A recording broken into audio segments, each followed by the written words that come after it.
Now then, today we're going to be exploring the weird world of Schedule 1 knockoff games. With the booming success of this game, it was only natural that a few copycats came along, and it's today's goal to try out some of these games and give them a brutally honest rating. Will they be absolute soulless cash grabs, or will they actually be surprisingly fun? And before we do start, thank you to War Thunder for sponsoring this video. So up first, we have to run over to the App Store to download the Schedule 5 project. So we load in, and we're instantly hit with a disclaimer that the app will in fact be selling all of our data. Well game, count me in. And boom, just like that, what the hell is that? Oh, okay. So our first task, as indicated by a very subtle arrow, is to go and buy some growing equipment and head back to the house to set up our operation. I'm not seeing much originality here. And then we have to press this phone icon in the corner of the screen to order some seeds. Cannot for the life of me press this button. It's just not clicking. What about the button next to it? Oh, well, of course the fucking add button works. Right, I've had enough of this shit. The gammy screen protector's coming off. Oh, you better work now.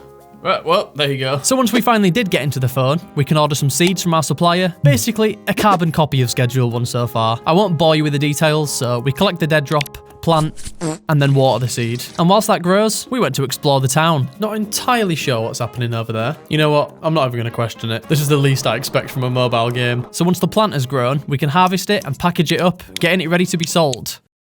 Believe it or not, the deal system works exactly the same as Schedule 1, where we list our product for sale and then accept some incoming deals. Bruv, if you're going to copy the homework, at least change some of the answers. To expand our operation, we were tasked with buying another grow tent, but we seemed to get to the shop before even the owner did. Well, it's currently 16 minutes past opening, and the owner, nowhere to be found. Well, what time do you call this? Maybe wait long enough. Right, let's buy that bloody grow tent.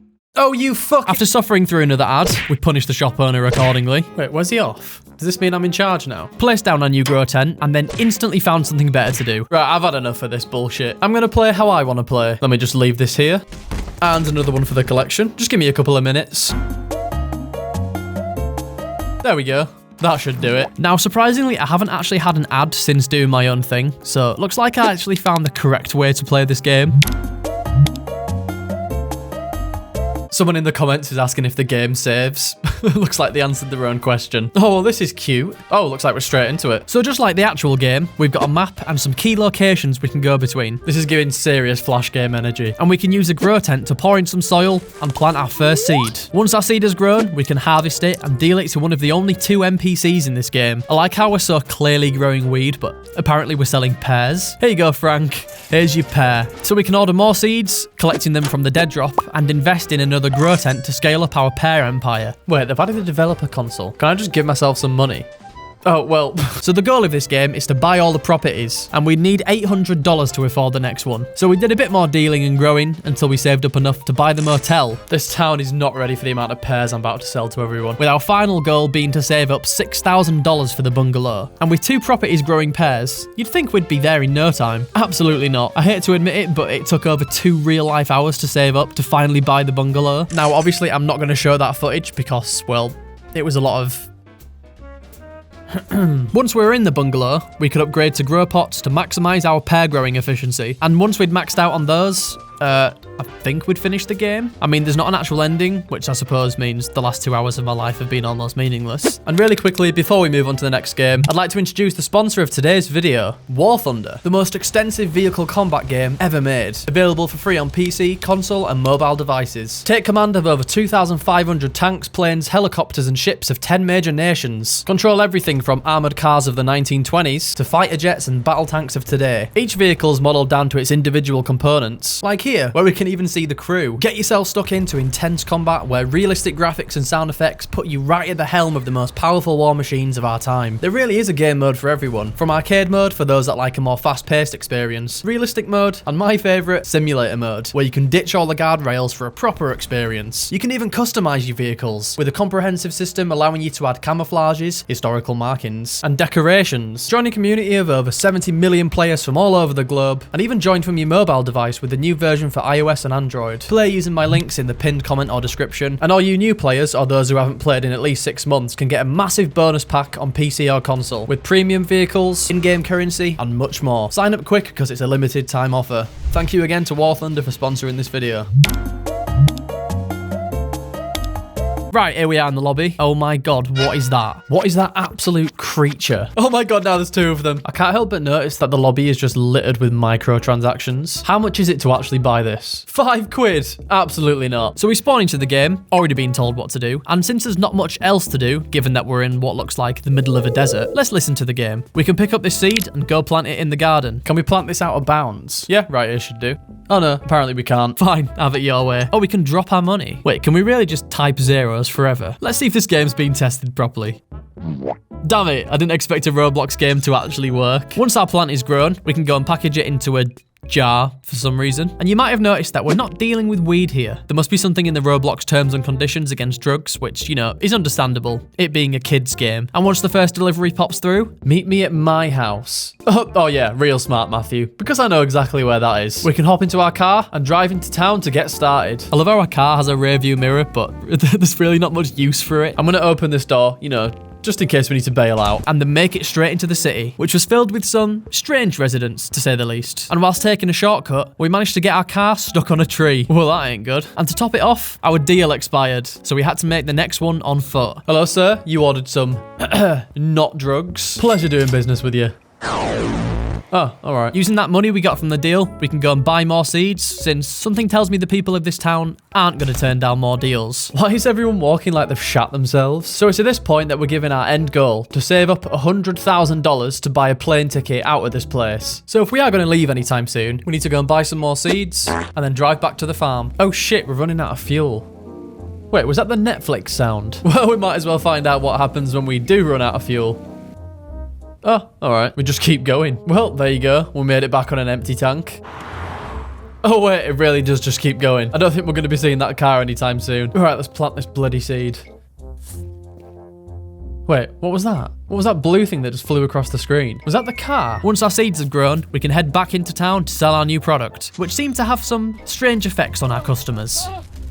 Once we'd sold all our product, we can go straight into buying some of the more expensive stuff. So after another round of planting the seeds, waiting for them to grow, packaging them up, and then running them to the city to see what sort of new side effects we can give our customers. Why does Karen's icon keep changing? We had to narrowly avoid a police chase from a deal gone bad. Oh shit, it's the Rozzers. Oh wait, what?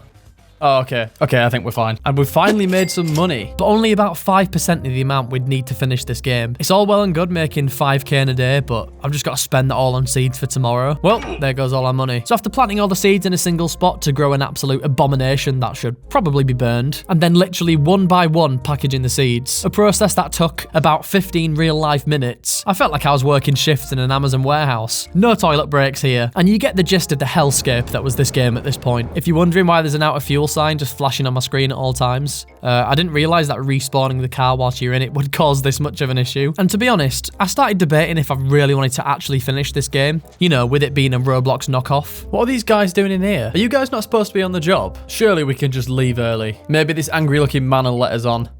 Oh no, absolutely he won't. Fuck off the bus! Well, looks like we're just gonna have to go around the back. Oh, well there's the plane. Oh, please let me in. Oh, we're gonna have to actually beat this game, aren't we? So if I was gonna successfully beat this game, every day I was gonna have to plant each seed, wait for them all to grow, one by one put all the seeds into jars, drive into the city, accept all the deals, complete all the deals, accidentally summon Poseidon, accept more deals, buy more seeds, drive back to the farm, plant each seed, and repeat this again and again, all while having to deal with the residents.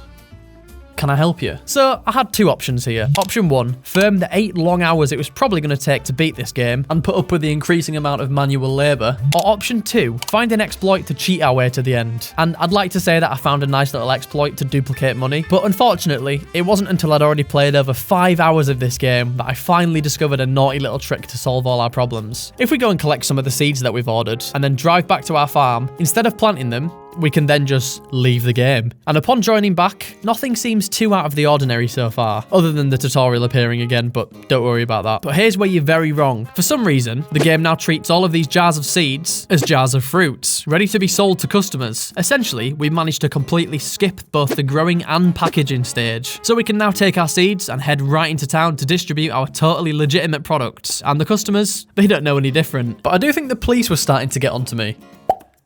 Oh. Oh, alright. Now, we do lose out on the fact that a single seed normally yields multiple fruit, but it was good news. After smashing through deals, we were only $1,000 off from buying our plane ticket, and all it would take was one more relog and a trip back to the city with an inventory full of glitch fruits, and we're finally about to hit $100,000, and nothing else could stop me. Here we go, the last deal. Oh my god. 100... Oh shit. Oh fuck. Not now, please, just go away. I can't get to the car. Oh no, boys, we've been locked up. Wait, we have to spend 2k to get out. Oh. So, trying that again one more time, I completed my last deal and reached $100,000, where I could buy my ticket and head straight to the airport, making a quick pit stop along the way. Take that, you fucking pigs. So I ran into the airport, ticket in hand, glad to be rid of this place. Oh my god, it's finally over. We can actually get on the flight. That took nearly 8 hours.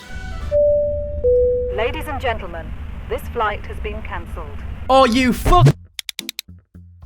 Just a quick reminder to go and sign up to War Thunder for free on PC, PlayStation, Xbox, and mobile using my links in the pinned comment or the description. New players and those of you who haven't played in 6 months will receive a massive bonus pack on PC or consoles. Get yourself some premium vehicles, in-game currency, and more. Sign up quick because it is a limited time deal.